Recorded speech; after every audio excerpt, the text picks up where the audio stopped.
तभी माननीय डॉक्टर बाबा साहब अम्बेडकर जी की प्रतिमा को আর মাত্র 4 দিন পরেই ভারতের 18তম লোকসভা নির্বাচন 543 আসনে সব আসনেই বিজেপি তথা এনডিএ প্রার্থীরা এবার প্রতিদ্বন্দ্বিতা করছেন। দেশ জুড়ে বইছে নির্বাচনী হাওয়া। এর ঠিক 4 দিন আগেই বিজেপি সরকার আগামী 5 বছরে তাদের দলীয় রূপরেখা প্রকাশ করল। संकल्प पत्र का लोकार्पण करने রোববার বিজেপির সংকল্পপত্র নামে নির্বাচনী ইস্তেহার প্রকাশ করেন নরেন্দ্র মোদী। এক দেশ এক ভোট এবং এক আইন বাস্তবায়নের প্রতিশ্রুতি ভারতের কেন্দ্রের শাসক দল বিজেপির। একই সঙ্গে অর্থনীতি, বিজ্ঞান, সামাজিক উন্নয়ন, দারিদ্র্য দূরীকরণ, নারীর ক্ষমতায়ন, বেকারত্ব দূর করা ছাড়াও দুর্নীতির বিরুদ্ধে দলীয় কঠোর অবস্থানের কথাও নির্বাচনী প্রতিশ্রুতিতে জানালো নরেন্দ্র মোদীর দল বিজেপি।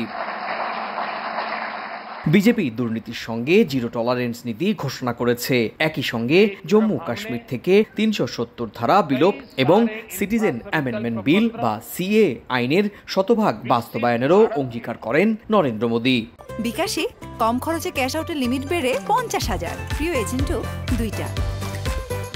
4 मजबूत स्तंभ युवा शक्ति, नारी शक्ति, गरीब, किसान, इन सभी को सशक्त करता है। প্রধানমন্ত্রী নির্বাচনী ইস্তেহারে আরো বলেন, আগামী 5 বছর বিনামূল্যে রেশন নিশ্চিত করা হবে। 70 বছরের বয়স্কদের 5 লাখ টাকা স্বাস্থ্য বীমা নিশ্চিত করারও কথা বলেন তিনি।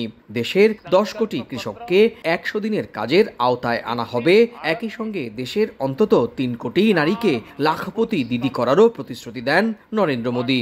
বলেন, গৃহহীন মানুষের জন্য দেশে 4 কোটি বাড়ি তৈরি করবে বিজেপি সরকার। সুব্রত আচার্য, সময় সংবাদ, ভারত।